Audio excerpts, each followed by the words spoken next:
Ladies and gentlemen, the story you are about to see is true. The names have been changed to protect the innocent.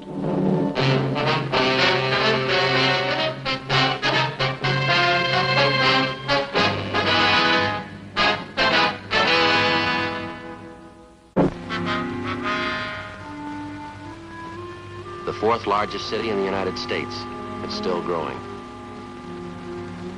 Every year we get more of everything. Population, transportation, stores, crime, buildings, and more crime. More than 50,000 major crimes were committed last year alone. That means 50,000 criminals. They range from professional killers to petty thieves. A lot of them are experts. Every year they seem to get better at their jobs. And the better they get, the harder I work. I'm a cop. It was Tuesday, April 28th. It was warm in Los Angeles. We were working the day watch out of Safe Detail, Burglary Division. My partner's Ed Jacobs. The boss is Captain Wisdom. My name's Friday. It was 2:16 p.m. when we got back to the Hall of Justice, Superior Court, Department 38. On January 4th, the safe in the Grant Herald building was burglarized. It took us weeks before we narrowed down the suspects to one man. He was an ex-con, a two-time loser. It took more weeks of interrogation, gathering evidence, long hours in the crime lab to build our case against him. It was a big job, a hard one. He was guilty. We were convinced of it. We had one step to go. It was the jury. We had to convince them.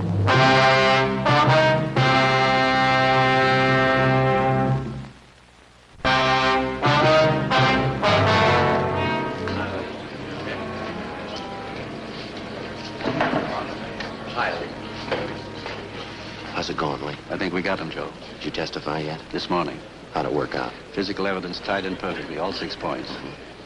Jury impressed? Hard to tell. Buckley's got a smart lawyer. I was talking to the assistant DA. The case ought to go to the jury late today. What's coming up next, Neil? I'm due back on the stand when this recess is over. There's the bailiff. The Superior Court is again now in session. Remain seated. No smoking, please.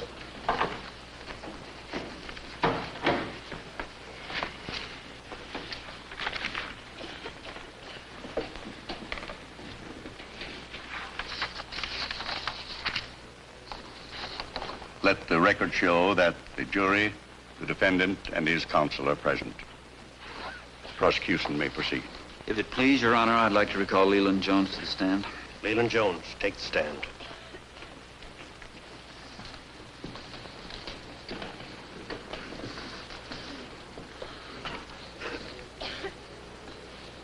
Be seated. If I may, Your Honor, for the benefit of the record, state that Leland B. Jones has been duly sworn, that counsel for the defense has stipulated that he's a forensic chemist attached to the Scientific Investigation Division of the Los Angeles Police Department, and that he's qualified to testify as an expert in the case. Proceed. Mr. Jones, earlier today in this court, you heard the testimony to the effect that Conrad Buckley had identified these exhibits as his own. This wool jacket, this pair of trousers, and these shoes, did you not? I did. This morning, Mr. Jones, you pointed out these pertinent facts about these articles of clothing. First, People's Exhibit 1, the red paint smudges on the soles of the shoes. They match the paint on the ventilation pipe, which leads to the 3rd floor of the Grant Herald building. Is that correct? That is correct. You further stated that the footprints left at the scene of the crime were made by a size 8 shoe with Cuban heels and metal taps on each toe. Is that correct? That's right. People's Exhibit 1. A pair of black shoes identified by the defendant as his own. They're stamped size 8, Cuban heels, metal taps on each toe. Mr. Jones, you're acquainted with the fact that on the night of January 4th, someone scaled the ventilator pipe to the 3rd floor of the Grant Herald building, forcibly entered the attic of the building, gained access to an adjoining suite of offices, and there burglarized the safe. I'm acquainted with that fact. Is it possible that someone else other than the defendant could have burglarized that safe? In my opinion, no. On what do you base your conclusion? I base it on the application of the law of probabilities to such a case as this. Would you explain that to the jury, please? First, let's apply a set of figures to these facts. Let's say, conservatively, that one man in every 100 in this city wears a size 8 shoe with Cuban heels and metal taps on the shoes. And then, let's say that one man in every 100 has red paint smudges on the soles of his shoes. Same color and same texture as the paint from the building. Further, let's estimate that one man in 100 also wears 10 ribs to the inch, woven trousers, and a wool jacket woven 12 ribs to the inch. Let's also estimate that one man in 100 carries a small piece of charred lath in his jacket. Then let's say that 1 man in 100 carries in the cuffs of his trousers particles of plaster similar to the plaster in the attic of the Grand Herald building. What are the chances, then, that one man in this city, other than the defendant, could possess all 6 of these various items? That would be 1 chance in 1 trillion. Well, how do you arrive at that figure, Mr. Jones? Well, simply by multiplying 100 by itself 6 times over. You mean only 1 man in 1 trillion, other than the defendant, could have burglarized the safe on the 3rd floor of the Grand Herald building? That's correct. 1 trillion. Can you give the jury something to compare that figure with? That's more people than have lived on Earth since the beginning of time.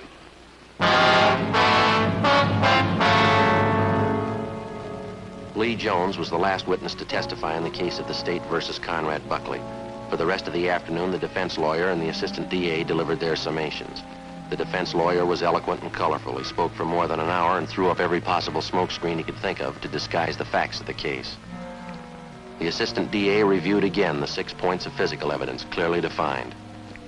At 5 minutes to 5 that afternoon, the case went to the jury. We were expecting a quick verdict. We didn't get it. The jury was locked up for the night, and we went home.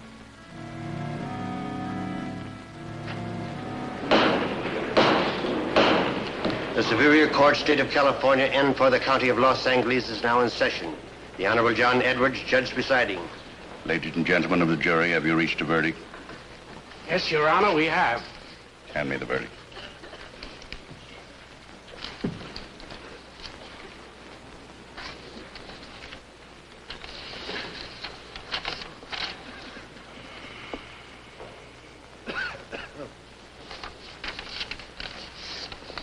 Read the verdict.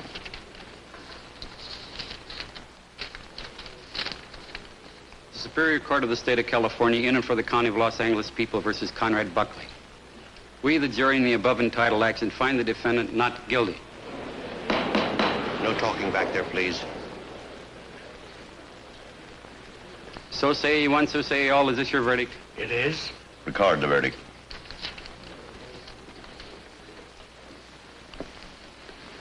Ladies and gentlemen of the jury, I've been a judge for 26 years.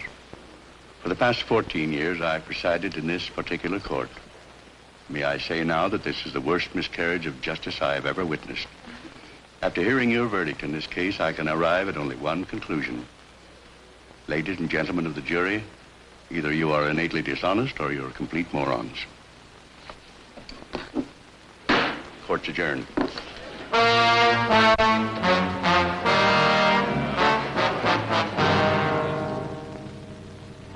As soon as possible, the district attorney's office began exploring the personal life and background of each one of the 12 jurors. They contacted their neighbors, their friends, their acquaintances. They checked back 10 years in the lives of every one of them. They found nothing. The jury was indifferent. They wouldn't follow the case. Well, all the facts were there, Lee. None of the jurors were fixed. The DA's office found out that much. Why wouldn't they follow the case? A lot of people think they're doing their city a big favor when they serve on a jury. Yeah. They figure all they have to do is sit in the jury box for a few days, mark a ballot as fast as they can, and then leave. Beats me. They pay the taxes. They pay for these trials. They can follow the technical case closely if they want to. A lot of them aren't that conscientious. They don't think it means money in their pockets, so they don't care. We went through hell on this thing. 4 months to catch him, 3 months to prove him guilty. And the jury blew it. You want my opinion, Lee? I think it stinks. You don't have an opinion, Joe. You're a cop.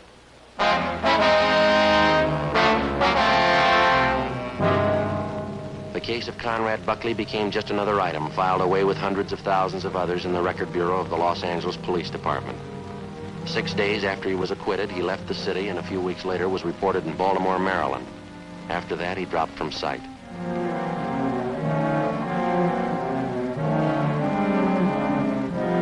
Summer came, autumn, Christmas, New Year's.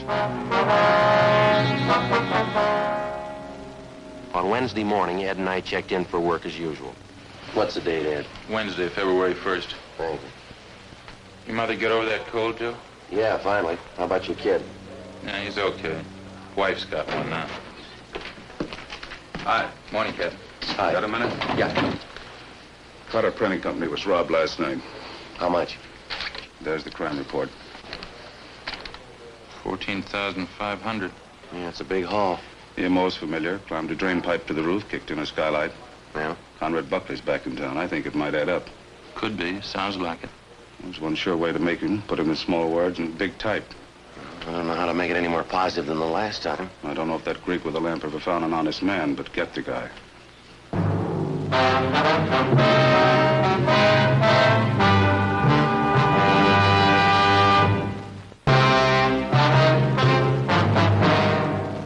Ed and I drove out to the Cotter Printing Company and spent the rest of the morning and most of that afternoon checking into the $14,000 safe burglary. We examined the office where the burglary took place and the smashed skylight where the thief entered. We traced his path from the time he got into the building to the time he left. No fingerprints, no leads.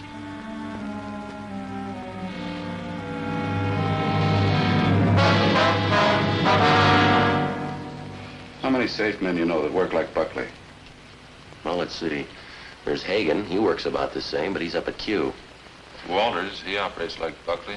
He's doing time, too. Anybody else? No, not that I can think of. All right, find Buckley. Find out where he lives, who his friends are, where he eats. Find out what he's doing. You want us to tail him? Give him plenty of room. When you get the dope on him, we'll have a squad of men tail him alternately. All right. Where do we start? Comanche's Bar down on Central Avenue near 5th. When was he there last? Monday, first night he got in town. Might be his favorite spot. Okay. Anything else? I hear Buckley's learned a new trick since he's been away. Yeah? Carries a gun. That night, Ed and I started down into the south end of the city to find Conrad Buckley. First stop was Comanche's Bar. Buckley didn't show. The next night was the same. And the night after that, no sign. On the fourth night, at 10 minutes past 8 p.m., Saturday, February 4th, Ed spotted Buckley entering. We waited.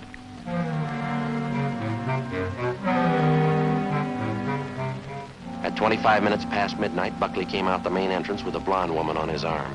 He walked unsteadily. The two of them got into a gray car and sat there talking. What's the license number, Joe? 9 Robert 702. Want to get a make? Yep. Control 1, request a rolling make in the 3 column. 9 Robert 702. 9 Robert 702. Roger, 80K. Stand by. KMA 367. It's a nice-looking car. Yeah, if it's his. Might pan out if we're lucky. Control 1 to 80K. Come in. 80K to Control 1. Go ahead. 9 Robert 702. Car registered to Mrs. Conrad Buckley, 939 South Norwich Road, Beverly Hills.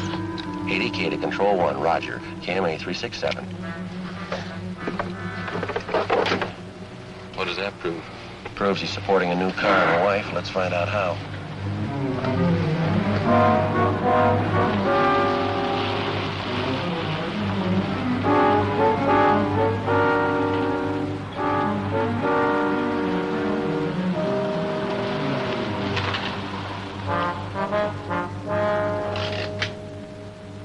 .22 a.m. We trailed Buckley and the blonde woman we figured to be his wife to 939 South Norwich Road in Beverly Hills. We waited.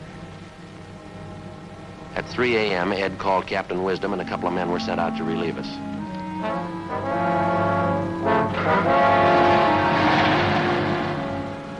By Friday of that week, February 10th, we had his movements fairly well established. We turned all the information we had over to Captain Wisdom, and he assigned a crew of 8 men to tail the suspect constantly in alternate shifts. The trap was set. 6 p.m. Tuesday, February 14th. I'll get him. Friday talking. Yeah, Captain, what's up? Uh-huh. Yeah, right. Buckley, he's making a move.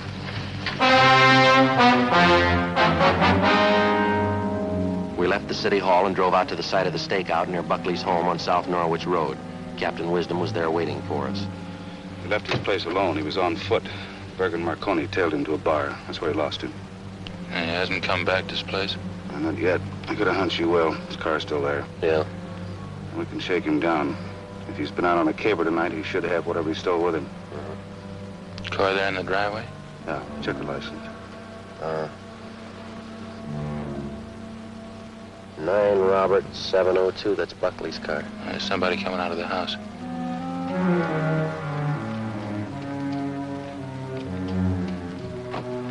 That his wife? Looks like it. Does she know either one of you? No.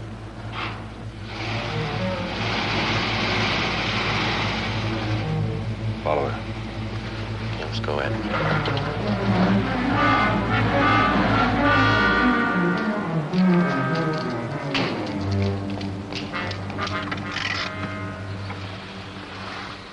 This okay? Can you see the door from here?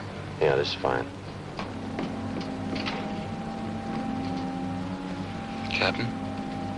Sir, move. Let's sweat it out.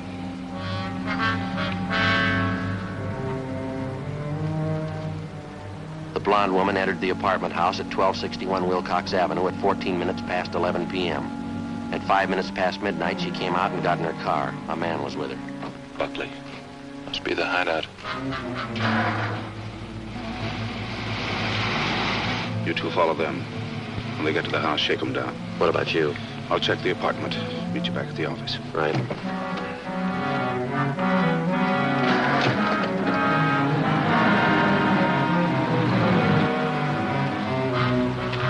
At 21 minutes past midnight, Ed and I pulled up at the Buckley home at 939 South Norwich Road.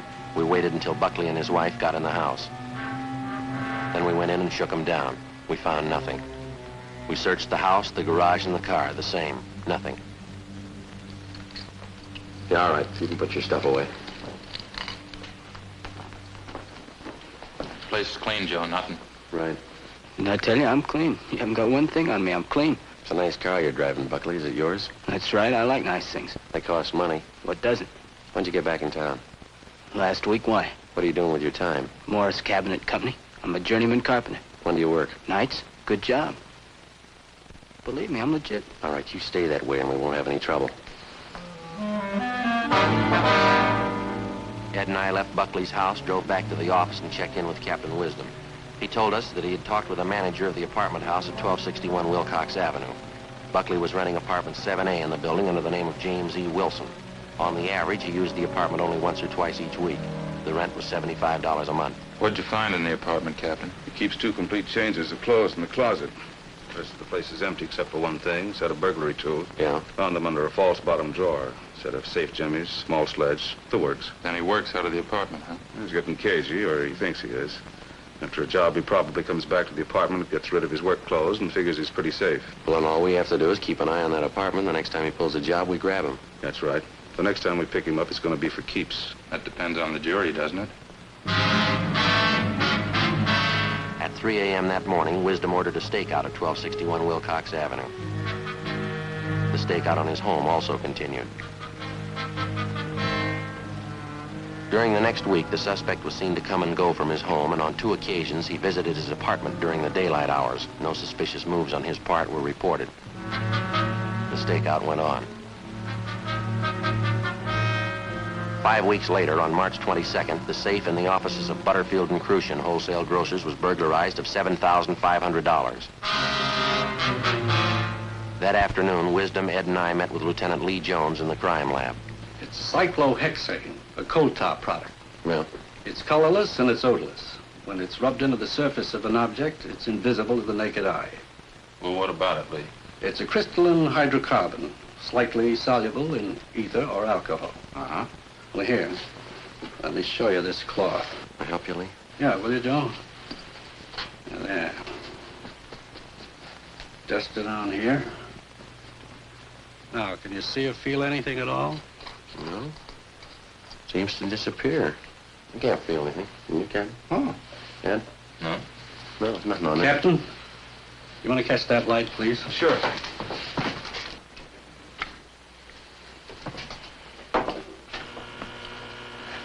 Have a look. How about that? Seems to glow. Yeah. Will this stuff rub off, Lee? Try it.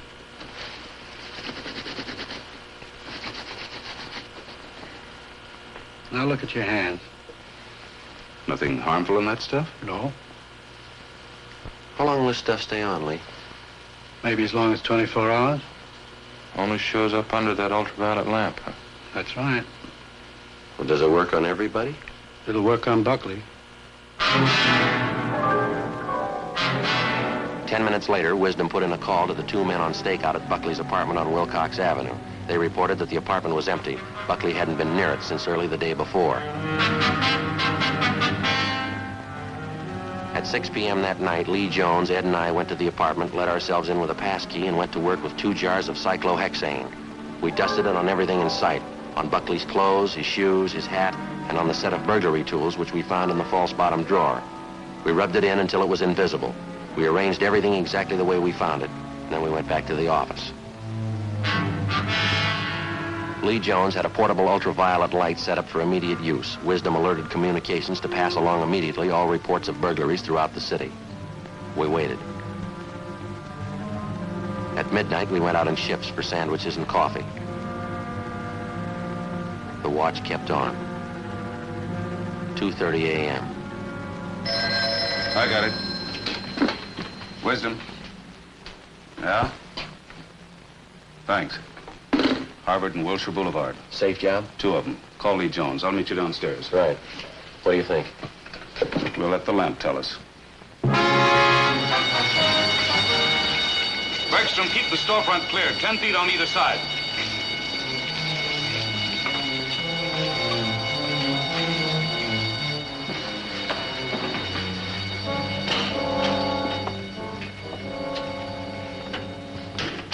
Anything, Lee? You'll know in a minute. Okay, Bob.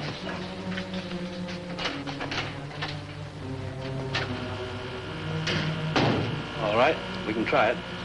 I'll get the light, Lee. Okay.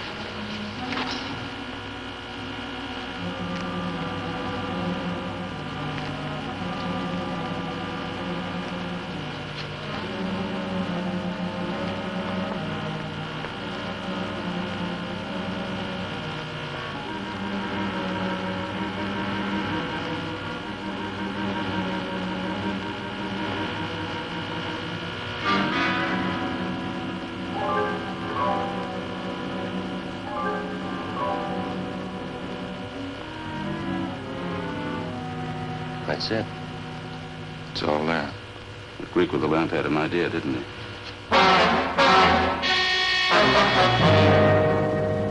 Before we left for Conrad Buckley's house, Lee Jones directed the photographer to stay at the scene of the burglary and take photographs of the telltale cyclohexane prints and all other pertinent photographs for use in court. At 8 minutes past 4 a.m., we walked into Buckley's living room. Now, look, this is kind of getting on my nerves. It's 4 in the morning. Ed, outlet's right down there. Right. What is all that stuff? What's that you got? Okay. Right, Lee. Okay, Joe, the light. What's this all about, anyway? Look at yourself. What are you doing to me? What is all this stuff? Like a Christmas tree. Yeah. I don't have to take this stuff. You haven't got anything on me. You had me in court once before, and you had to turn me loose. Yes, we had you in court, and I can tell you every move you made in that case. Yeah? You tell me if I'm wrong. You climbed the back of the Grand Herald building using some pipes as supports. You crawled across the roof on your hands and knees to the firewall. You raised up a couple of times to see if everything was clear. You went over the firewall, leaving impressions of your coat and trousers. One of the coat buttons was scratched, so you went over stomach down. You then went to the front of the building, walking in a crouched position to see if there were any police cars in the vicinity. Then you returned to the skylight. How am I doing? Keep talking. You removed the glass from the skylight, crawled through the entrance, kicked a hole through a plaster wall into the attic. You broke some of the charred laths so that you could crawl through the attic to an opening in the office of the Grand Herald building. Then you opened the safe and took out $1,250. Is that right? No, I took $1,350. Okay. You give me a couple hours and I'll tell you what you did on this case. Here's your coat. Yeah. What about my clothes? They're all ruined. By the time you need them again, they'll be out of style. All right, come on, let's go.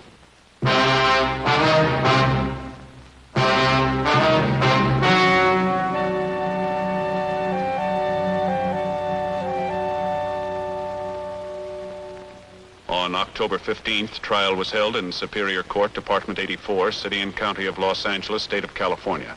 In a moment, the results of that trial.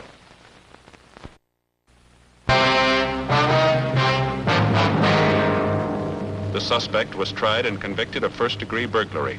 Due to his previous convictions, he was sentenced to life imprisonment.